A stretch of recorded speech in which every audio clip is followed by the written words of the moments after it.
Hello guys, welcome back to here. और इस anime की शुरुआत में हम एक लड़के को देखते हैं जो अपने घर तक जाने के लिए निकल रहा था स्कूल से। अब वो स्टेशन पे पहुंचता है और उससे वहां पर एक लड़की दिखाई देती है। उस लड़की के कपड़े भीगे हुए थे। इसके बाद स्टेशन पर अनाउंसमेंट होती है कि हिरन के सामने आने की वजह से ट्रेन 30 मिनट लेट होगी। अब इधर वो लड़का उस लड़की को देख रहा होता है। वो लड़की उसे बोलती है कि किसी को ऐसे घूरना अच्छी बात नहीं है। अब वो लड़की पूरी तरह से भीगी हुई थी तो वो लड़का अपना छाता उस लड़की को दे देता है। इस पर वो लड़की उसे बोलती है कि क्या तुम अच्छा दिखने का नाटक कर रहे हो। अब वो लड़का उस लड़की को बताता है कि मेरा घर स्टेशन के पास में ही है। लड़की उसे बोलती है लेकिन तुम्हारे घर वाले चिंता करेंगे अगर तुम्हें कुछ हो गया तो। पर वो लड़का बताता है मेरे घर पे चिंता करने वाला कोई नहीं है। लड़की उसे बोलती है कि मेरा भी माता पिता नहीं है। अब वो लड़की उस छाता को ले लेती है। उसके बाद वो दोनों अपना कांटेक्ट नंबर एक्सचेंज करते हैं और यहाँ पर हमें इन दोनों का नाम पता चलता है। इसमें लड़के का नाम है कोरू और लड़की का नाम है हंजू। अब नेक्स्ट डे कोरू स्कूल जा रहा होता है और वो अपनी क्लास में जाकर बैठता है। तभी टीचर वहाँ पर एक नए स्टूडेंट को लेकर आती है और वो कोई नहीं हंजू ही होती है। अब हंजू कोरू को वहाँ देख लेती है। अब टीचर उसे नाम बताने के लिए बोलती है लेकिन हंजू बोलती है मैं कुछ खास नहीं। हंजू कोरू से जाकर बोलती है अब हम एक ही क्लास में है, मैं तुम्हारा छाता कल लौटा दूंगी। और वो पीछे की बेंच पर बैठ जाती है। लंच ब्रेक में कुछ लड़कियां हंजू के पास जाकर पूछ रही होती है कि तुम कहाँ पर रहती हो। इस पर हंजू किसी को कुछ नहीं बताती। अब एक लड़की अंजू के पास आके बोलती है आज तुम्हारा पहला दिन है और तुम पहले दिन ही अकड़ रही हो। उसके बाद वो अंजू को बुली करने लगती है और उसकी किताब नीचे गिरा देती है। अंजू उस बुक को उठाती है। उसके बाद वो उस लड़की को एक मुक्का मार देती है जिससे उस लड़की के नाक से खून निकलने लगता है। उसके बाद कोरू अपने घर पर होता है और वो अपनी बहन को याद कर गाने सुन रहा था। अभी दूसरे कमरे में उसके पिताजी दारू पीकर हल्ला कर रहे थे। उन्होंने सारा खाना भी गिरा दिया था। अब वो कोरू को पकड़कर गाली देने लगते हैं। वो बोलते हैं ये सारी तेरी गलती है, तेरी वजह से कारण मारी गई और उसकी जगह पर तू क्यों नहीं मर गया।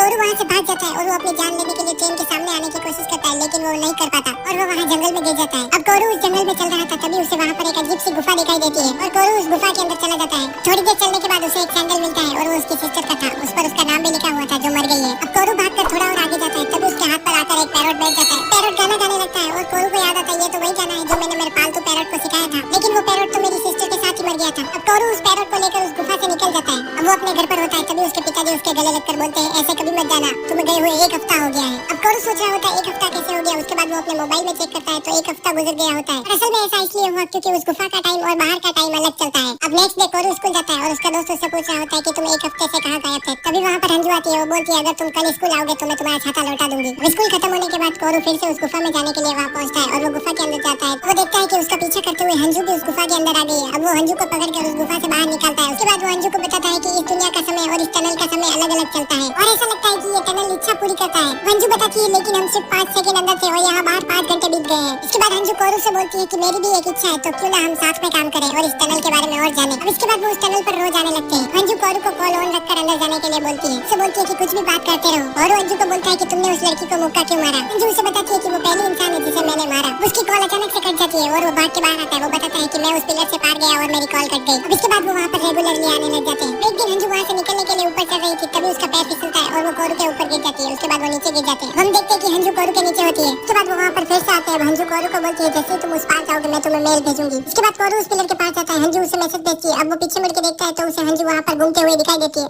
कोरू उस पिलर से इस पार आता है और हंजू उसे बताती है मैं तुम्हारा 7 घंटे से यहाँ पर इंतजार कर रही हूँ। अब कोरू उसे बताता है लगता है इस पार से उस पार मैसेज नहीं जा सकता। अब इसके बाद वो एक दिन एक्वेरियम में घूमने जाते हैं। अब वो एक्वेरियम के अंदर मजे कर रहे होते हैं तभी हंजू कोरू से बोलती है जब तुम उस पिलर के पार गए तो मैं बहुत ही डर गई थी, मुझे तुम्हारी फिक्र हो रही थी। इसके बाद हंजू कोरू से पूछती है कि तुम कभी हंसते क्यों नहीं, मैंने तुम्हें कभी हंसते हुए नहीं देखा। अब कोरू उसे बताता है कि मैं इस एक्वेरियम में पहले भी आया हूँ मेरे माता पिता और छोटी बहन के साथ जब वो जिंदा थी और उसकी मौत पेड़ से गिरने पर हो गई और इस वजह से मेरा पूरा परिवार खत्म हो गया। मेरी मॉम मेरे डैड को छोड़कर चली गई और अब मैं उस टनल की मदद से अपनी बहन को वापस लाना चाहता हूँ। अब इसके बाद वो फिर से उस टनल में जाते हैं और उन्हें वहाँ पर हंजू के लिखे हुए मांगा मिलते हैं और वो उन मांगा को लेकर वापस बाहर आ जाते हैं। अब बाहर बारिश हो रही थी तो कोरू के कपड़े पूरी तरह से भीग जाते हैं। कोरू बोलता है अगर मैं अभी घर गया तो मेरे पिताजी मुझे क्या क्या सुनाएंगे। इस पर हंजू उसे बोलती है अगर तुम चाहो तो मेरे घर आ सकते हो। अब वो दोनों हंजू के घर पर होते हैं। हंजू उसे कपड़े देती है पहनने के लिए। अब कोरू को हंजू के घर में बहुत सारी मांगा दिखाई देती है। वो उसमें से एक मांगा को उठाकर पढ़ रहा होता है। हंजू उसे बताती है ये मेरे दादाजी ने लिखी है। कोरू उसे बोलता है लगता है जो मांगा टनल से निकले थे वो तुमने लिखे थे। इस पर हंजू उसे पूछती है कि तुम्हें कैसे पता चला। अब हंजू उसे बताती है हाँ ये मांगा मैंने ही लिखे हैं। कोरू उससे पूछता है कि तुमने इन्हें सबमिट क्यों नहीं किया। हंजू उसे बताती है कि तुम्हें पता भी है कितना कंपटीशन है और इस देश में कितने मांगाकार हैं। अब वो कोरू को बताती है कि मेरे दादाजी भी एक मांगाकार थे लेकिन उनकी मांगा इतनी चली नहीं लेकिन फिर भी मेरे दादाजी मांगा बनाते गए और जब मैंने अपने माता पिता को बताया कि मैं एक मांगाकार बनना चाहती हूँ तो उन्होंने मुझे घर से बाहर निकाल दिया।